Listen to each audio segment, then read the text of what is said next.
Baka dyan, bakit? Ano bibilin mo? Napkin? Ayaw nga pala si mama mo yata dadaan dun sa Dali, baka bibili ng Di kita ko ito nga dahil wala tayong video ng mga kain-kain dahil nagpa-fasting tayo at bawal tayong kumain from 2 p.m. hanggang 6 a.m.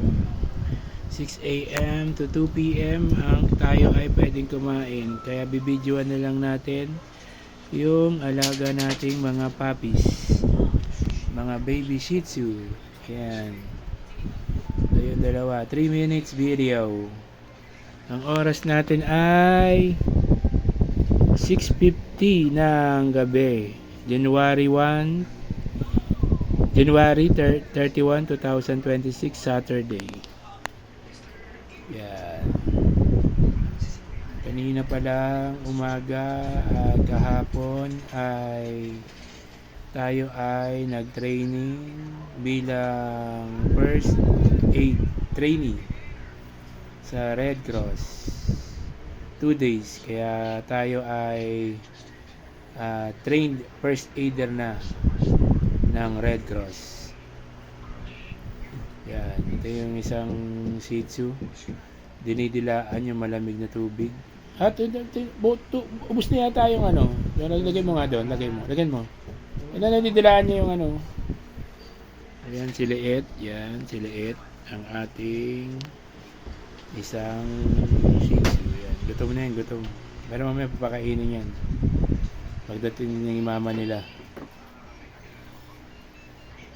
Maganda mag-alaga ng Shih Tzu, guys, kasi para kayo nag-alaga ng baby.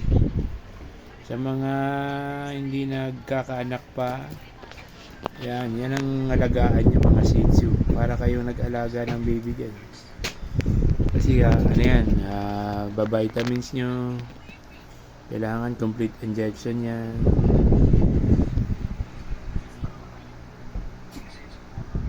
Tsaka dahil mga cute yan, nakakawala ng relax.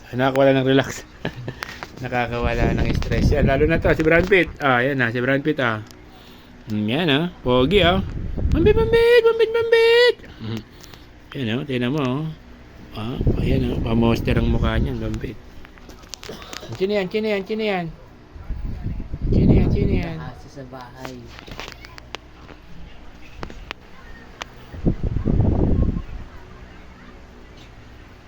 Sino yan hinihintay nyo dyan? So hanggang dito na lang tong video na to, guys. 3 minutes na. Please follow, like, share, and subscribe to my YouTube channel. So keep safe, God bless. Always remember, Jesus loves you. Bye-bye.